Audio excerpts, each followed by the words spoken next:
il s'écrase avec le feu qui touche la couche extérieure. Ouais. Et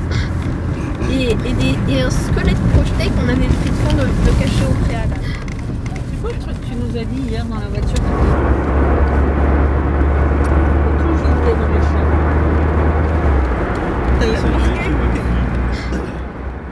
C'est affiché près du règlement, côté de, pas loin de l'entrée. Ça m'étonnerait beaucoup qu'il y ait plus d'un cadet ou junior. Puisque dans cette catégorie, on n'a que 3.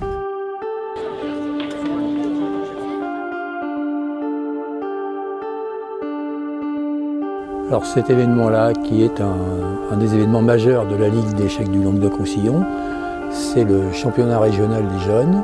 C'est un championnat qui est important parce que ça qualifie pour le championnat de France qui va se tenir en avril. Et c'est important aussi parce que c'est le moment où les jeunes vont décrocher leur titre de champion régional, de vice-champion régional. Qui rassemble les jeunes de petits poussins, c'est-à-dire moins de 10 ans, jusqu'à junior, c'est-à-dire moins de 20 ans. C'est le seul sport où on peut battre les adultes.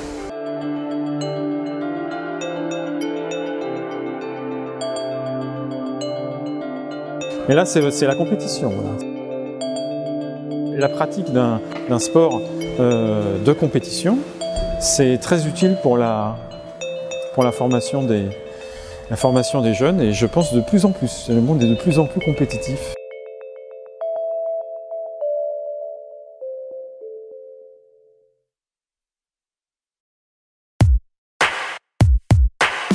Nous sommes à Illy-sur-Tête, dans les Pyrénées-Orientales. Nous avons la chance de disposer d'une magnifique salle pour organiser des tournois qui est parfaitement insonorisée. Donc les joueurs jouent dans de très bonnes conditions. Donc je suis l'arbitre principal du tournoi.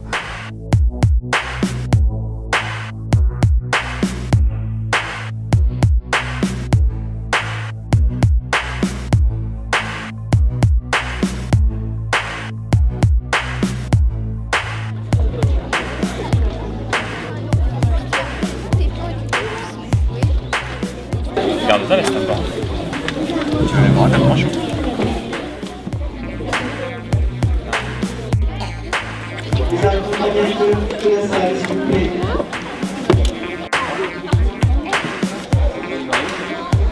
Terre de main, il est noir, appuie sur la bande.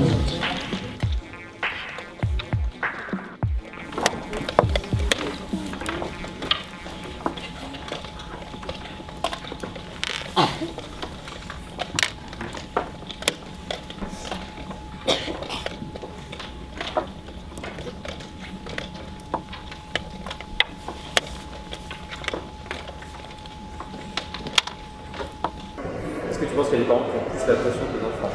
Ah, c'est absolument certain. Mais c'est-à-dire que les enfants sont acteurs, alors que les parents en fait sont spectateurs et attendent à distance le résultat d'une partie que généralement ils peuvent à peine deviner sur l'échiquier, parce qu'ils sont trop loin pour ça. Oui, c'est assez particulier comme attente.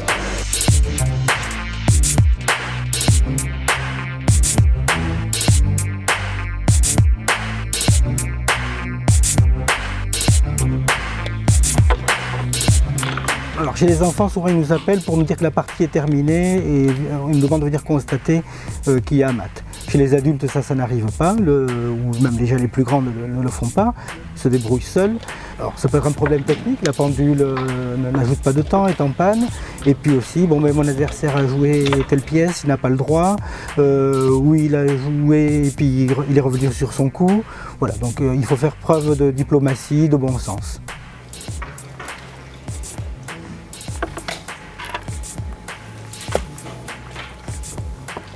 En général, au départ, ils font beaucoup appel à leur mémoire, puisqu'on travaille beaucoup ce qu'on appelle les ouvertures, donc les premiers coups, qu'est-ce qu'on peut jouer selon la réponse de l'adversaire. Et donc c'est un problème d'ailleurs parfois chez les petits, et même chez les grands. En fait, ils essayent plus de se souvenir de ce qu'on leur a appris un jour, plutôt que de vraiment réfléchir. Et en fait, ils essayent, enfin j'espère, parce que je ne suis pas dans leur tête, mais qu'ils essayent de penser à des principes simples qu'on leur a appris, sortir ses pièces, prendre le son, mettre son rang en sécurité, enfin des choses comme ça, et qu'avec ces principes-là, ils établissent un plan, et après, évidemment, pour la plupart, ils essayent d'aller faire un checkmate, parce que c'est quand même le but du jeu. C'est bizarre, c'est un peu un mélange de stress, d'excitation, si je peux dire. Souvent, moi quand je suis en tournoi, j'ai les mains qui tremblent parce que ça m'angoisse un peu. On a vraiment envie de gagner, c'est un peu dur à dire. Et en même temps, quand on fait une partie, on est tellement concentré qu'on ne pense plus à rien d'autre.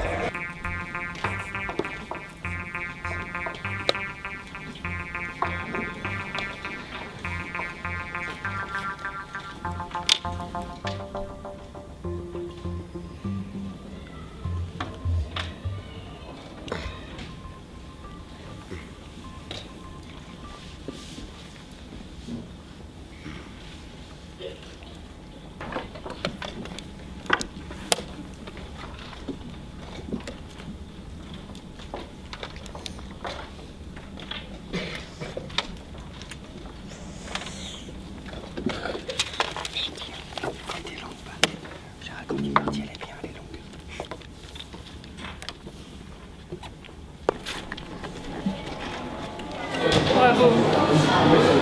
C'est toi qui as pris du temps ou c'est lui? Les deux, c'est bien d'avoir pris du temps. Lui. Combien Combien de coups? 66 coups. C'est parce que j'expliquais que plus le stylo était mâché, plus le match avait été intense. Voilà. C'est pas vrai ça? Oui, c'est vrai. C'est vrai que c'était très long. Mais en fait, il a fait la même erreur que moi. De temps en temps, il me laissait lui prendre un pion. Un pion, c'est pas important. Mais du coup, au final, j'en prenais plein et là, ça devient très important. Là, j'ai gagné. Normalement, je joue vite, mais là, j'ai joué assez lentement. Et en annexe, à côté de la salle, il y a donc une salle d'analyse, ce qui est important pour les joueurs. Alors l'analyse de partie, c'est quand on sort, on a sa feuille de partie, les feuilles jaunes qu'ont les enfants en sortant. Et on va voir son entraîneur. Pour analyser le jeu qu'ils ont produit. Donc ça peut se faire avec son entraîneur, mais aussi avec l'adversaire que l'on vient de rencontrer. On regarde ensemble les coups qu'on a joués, on refait la partie et on la commente.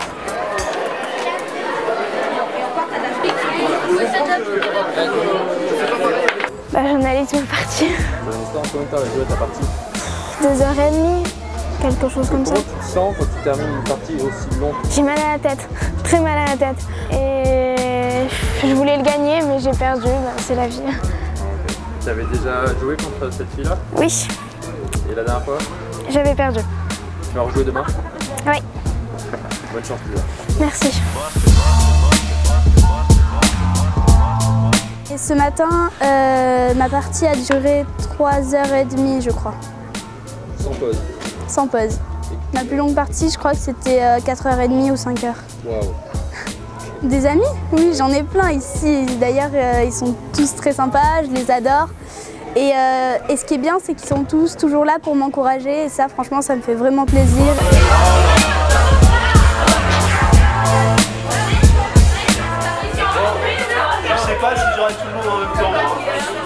Ça lui permet de rencontrer plein de gens différents, de tous âges, autant des enfants très jeunes que des personnes très âgées.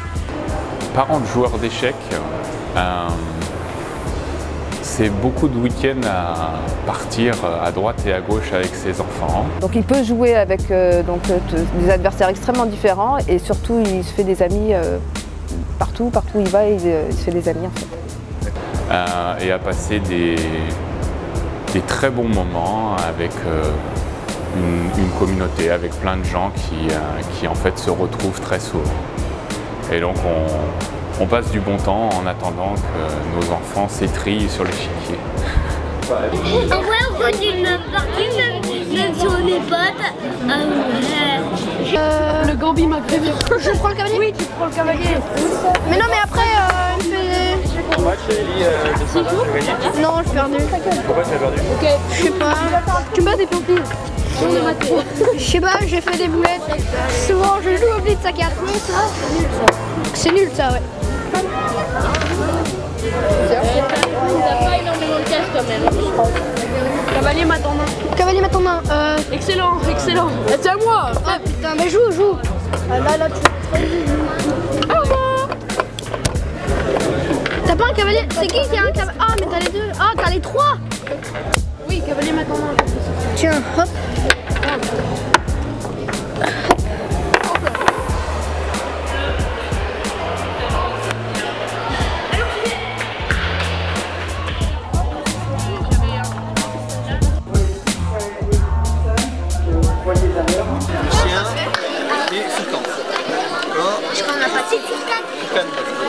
Evan et Marvin. Ok, c'est bon, merci.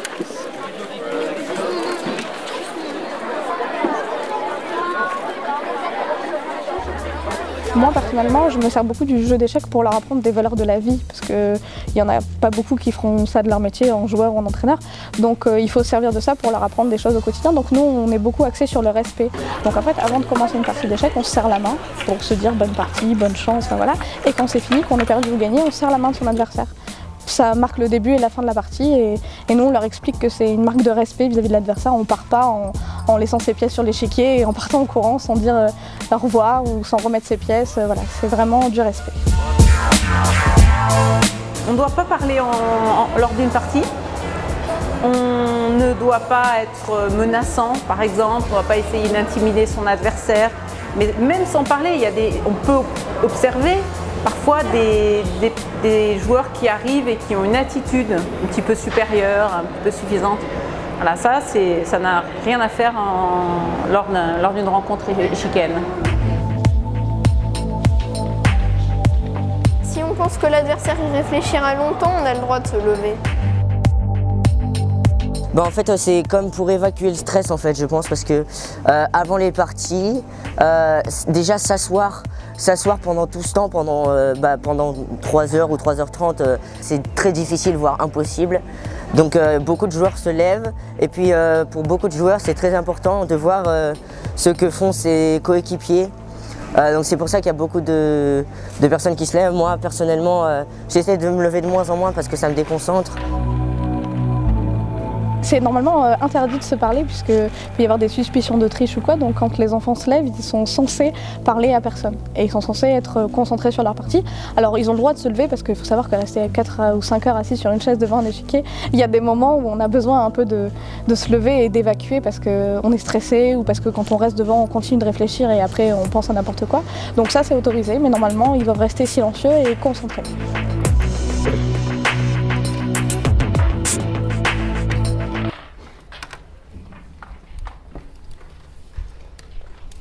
Enfin, moi, ça me détend de plus être tout le temps sur ma partie. C'est important pour certaines personnes. Moi, personnellement, je me lève pas trop pendant mes parties, je reste plutôt assise. Ok, pourquoi? Parce que je trouve que quand je me lève, ça me déconcentre.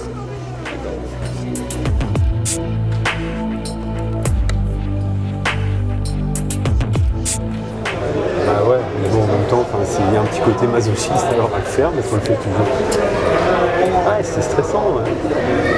C'est stressant, tu te demandes, en plus comme nous on est largués au niveau échec, donc on sait pas ce qui se passe. Ouais, t'attends. Ah, moi j'aime bien quand il y a des gens stressés, du coup ça me... Je me dis, oh bah non, il n'y a pas de raison, du coup ça me détend. Mais là, les gens sont super calmes, c'est énervant quoi.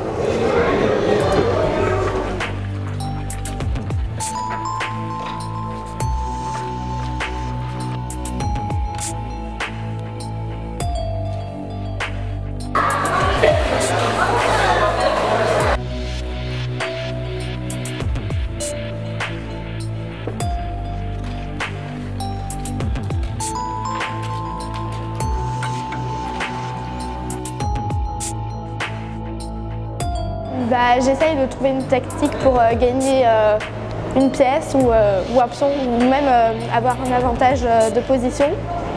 Et sinon, je fais un peu ce qu'on m'a appris, les bases, déplacer ses pièces correctement. En fait, ce qu'il faut essayer de faire, c'est de penser qu'au match.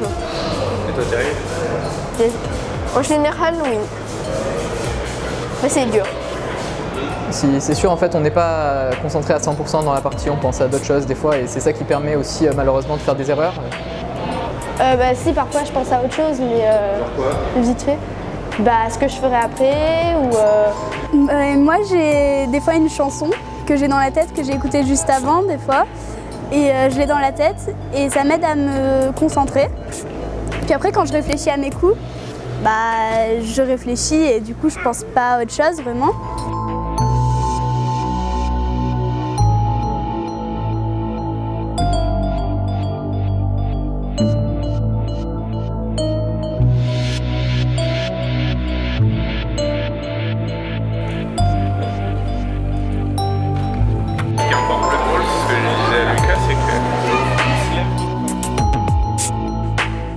gagné? On a gagné.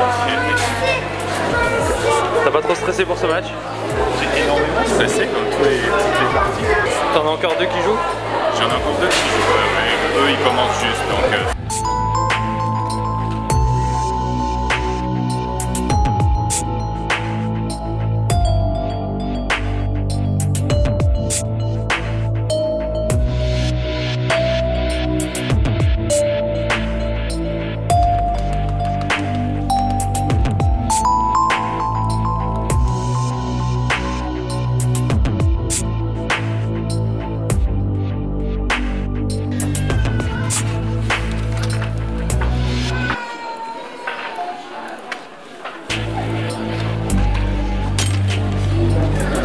Alors, pardon j'ai proposé une fois la nulle, lui m'a proposé 2 fois, j'ai fini par reproposer la nulle, et là j'ai accepté. Et là, il a nulle. Parce que il lui restait 2 pions, il lui restait un cavalier et un pion. La nulle, il a accepté. Tu aurais pu attaquer le petit pion qui était à droite là. Il était tout seul, il n'est pas protégé avec ton roi.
Les plus belles images sont celles qui sont les plus expressives, parce qu'il y a très peu de mouvements certes, mais il y a beaucoup de mimiques sur le visage des joueurs. Et c'est ce qu'on essaie de capturer, parce qu'effectivement, dans des sports d'action, on essaie de saisir l'action. Là, il n'y a pas d'action. Si on pourrait prendre la main qui bouge la pièce, mais ça n'a pas un grand intérêt au point de vue du jeu. Par contre, de voir le joueur réfléchir sur une photo, là, ça devient extraordinaire.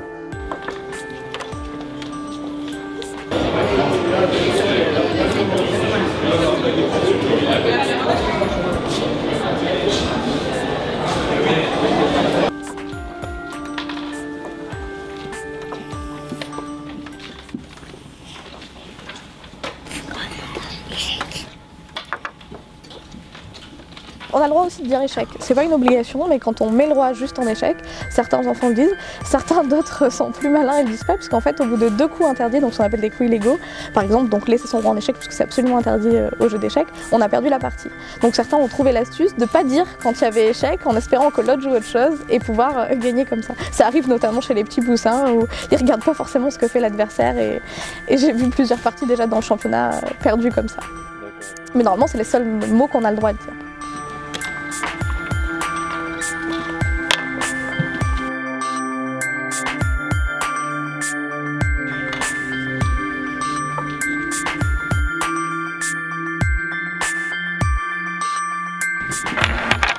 Il a fait un mauvais début de partie, qui fait qu'il pouvait pas bien manœuvrer ses pièces.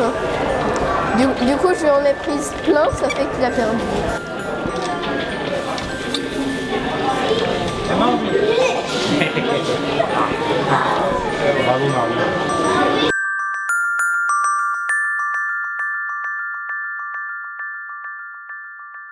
Quand on est sûr que l'autre va gagner, on dit j'abandonne et on a perdu. Voilà. Donc l'abandon, ça arrive même chez les plus petits, donc ils ne s'accrochent pas quand ils pensent que c'est pas la peine. Donc il a gagné rapidement. C'est très bien, je suis très fier. Au début, je suis un peu vite parce que je me suis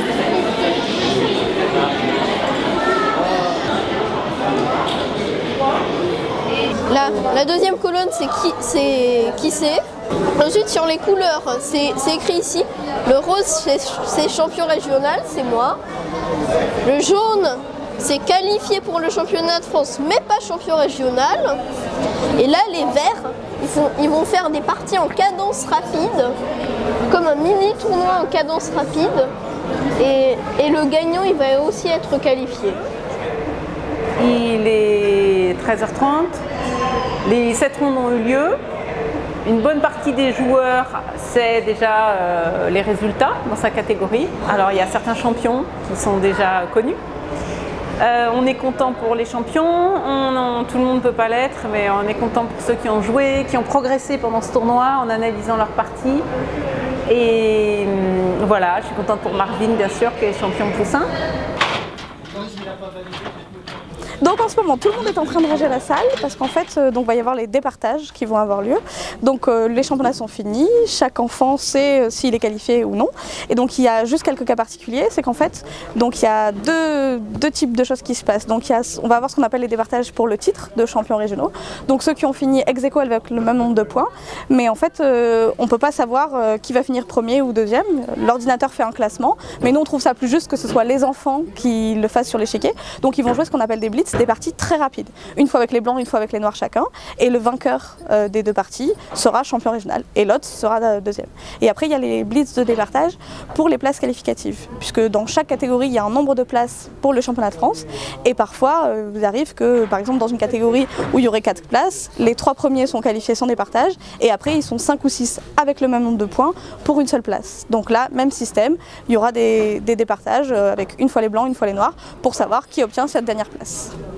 Je suis un tout petit peu stressée parce que je vais jouer un départage et soit je vais être premier ou soit deuxième.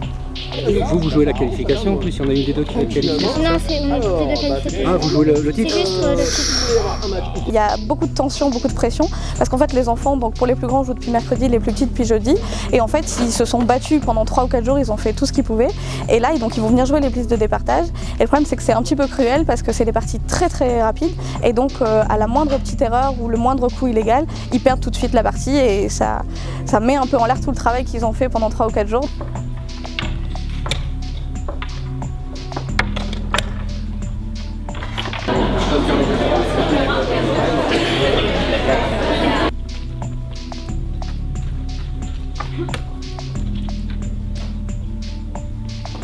Et ils sentent qu'ils progressent, et donc ça leur donne envie encore de progresser plus. Et ils savent qu'en travaillant un petit peu, bah, ils peuvent battre celui qu'ils n'ont pas battu hier, ils peuvent le battre demain.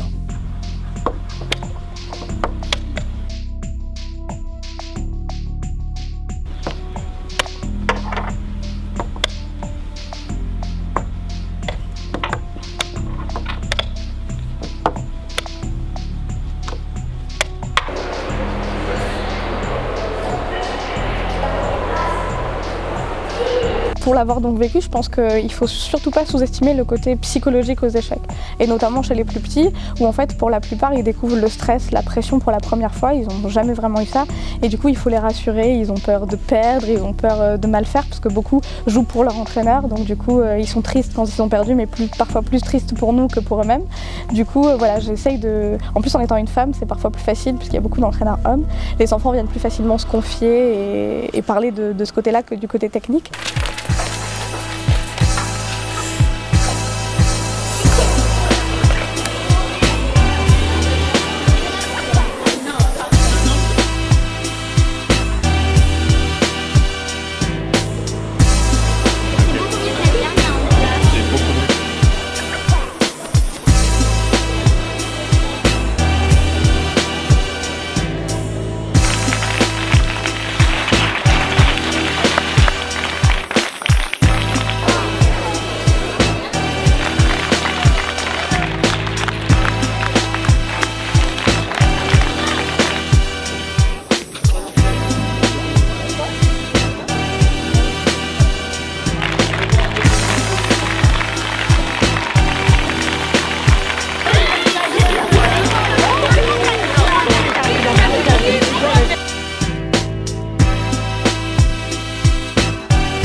vous êtes...